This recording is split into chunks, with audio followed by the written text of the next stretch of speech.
ਨਾਗਰਿਕਤਾ ਸੋਧ ਕਾਨੂੰਨ ਯਾਨੀ CAA ਨੂੰ ਲੈ ਕੇ ਅਮਰੀਕਾ ਨੇ ਵੀ ਸਵਾਲ ਚੁੱਕੇ ਹਨ, ਜਿਸ ਦਾ ਜਵਾਬ ਹੁਣ ਭਾਰਤ ਸਰਕਾਰ ਨੇ ਦਿੱਤਾ ਹੈ।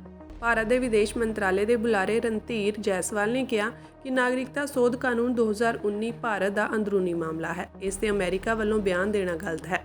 ਵਿਦੇਸ਼ ਮੰਤਰਾਲੇ ਨੇ ਅੱਗੇ ਇਹ ਵੀ ਕਿਹਾ ਕਿ ਜਿਨ੍ਹਾਂ ਲੋਕਾਂ ਨੂੰ ਭਾਰਤ ਦੇ ਸੱਭਿਆਚਾਰ ਅਤੇ ਬਟਵਾਰੇ ਦੇ ਬਾਅਦ ਦਾ ਇਤਿਹਾਸ ਨਹੀਂ ਪਤਾ ਹੈ, ਉਹਨਾਂ ਨੂੰ ਭਾਸ਼ਣ ਦੇਣ ਦੀ ਕੋਸ਼ਿਸ਼ ਨਹੀਂ ਕਰਨੀ ਚਾਹੀਦੀ ਹੈ।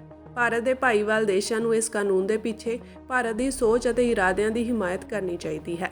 ਦਰਅਸਲ ਇਸ ਕਾਨੂੰਨ ਨੂੰ ਲੈ ਕੇ ਅਮਰੀਕਾ ਦੇ ਵਿਦੇਸ਼ ਮੰਤਰਾਲੇ ਦੇ ਬੁਲਾਰੇ ਮੈਥਿਊ ਮਿਲਰ ਨੇ ਕਿਹਾ, ਅਸੀਂ 11 ਮਾਰਚ ਨੂੰ ਆਏ CAA ਦੇ ਨੋਟੀਫਿਕੇਸ਼ਨ ਨੂੰ ਲੈ ਕੇ ਚਿੰਤਾ ਵਿੱਚ ਹਾਂ।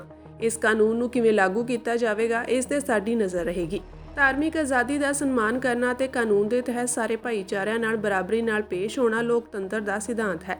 ਵਿਦੇਸ਼ ਮੰਤਰਾਲੇ ਦੇ ਬੁਲਾਰੇ ਰਣਧੀਰ ਜੈਸਵਾਲ ਨੇ ਕਿਹਾ ਕਿ CAA ਨਾਗਰਿਕਤਾ ਦਿੰਦਾ ਹੈ, ਲੈਂਦਾ ਨਹੀਂ ਹੈ। ਇਹ ਮਨੁੱਖਤਾ ਦੀ ਹਮਾਇਤ ਕਰਦਾ ਹੈ। ਇਹ ਸਾਰਿਆਂ ਨੂੰ ਨਾਲ ਲੈ ਕੇ ਭਾਰਤੀ ਸੱਭਿਆਚਾਰ ਲੈ ਕੇ ਚੱਲਣ ਦਾ ਪ੍ਰਤੀਕ ਹੈ।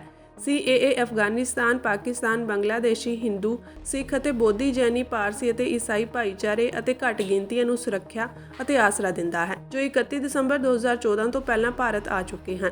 ਉਧਰ ਦੂਜੇ ਪਾਸੇ ਪਾਕਿਸਤਾਨ ਨੇ CAA ਕਾਨੂੰਨ ਨੂੰ ਭੇਦਭਾਵ ਦੱਸਿਆ ਹੈ। ਪਾਕਿਸਤਾਨ ਦੇ ਵਿਦੇਸ਼ ਮੰਤਰਾਲੇ ਦੇ ਬੁਲਾਰੇ ਮੁਮਤਾਜ਼ ਜ਼ਹਿਰਾ ਬਲੋਚ ਨੇ ਕਿਹਾ ਹੈ ਕਿ CAA ਕਾਨੂੰਨ ਦਾ ਲਾਗੂ ਹੋਣਾ ਹਿੰਦੂ ਫਾਸੀਵਾਦ ਦੇਸ਼ ਦਾ ਭੇਦਭਾਵ ਵਾਲਾ ਕਦਮ ਹੈ।